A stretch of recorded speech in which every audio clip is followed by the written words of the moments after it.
Sumqayıtda atasını döyərək öldürməkdə təqsirləndirilən şəxsin cinayət işi üzrə məhkəmə iclası keçirilib. Sumqayıt Ağır Cinayətlər Məhkəməsində Nurəddin Hüseynlinin sədrliyi ilə keçirilən prosesdə hökm oxunub.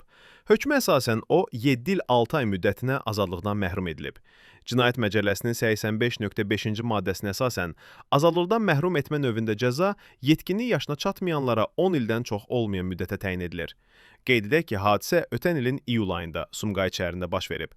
1981-ci il təvəllüdlü Aslan Bədirovun döyülərək xəstəxanaya yerləşdirilməsi, daha sonra isə orada ölməsi barədə polisə məlumat daxil olub. Polis əməkdaşlarının keçirdikləri tədbirlərlə ölən şəxsin əməli törətməkdə şübhəli bilinən, yetkinlik yaşına çatmayan 17 və 16 yaşlı övladları saxlanılıb. Prokurorluqda aparılan araşdırmalarla cinayət əməlinin 17 yaşlı şəxs tərəfindən törədilməsi müəyyən olunub.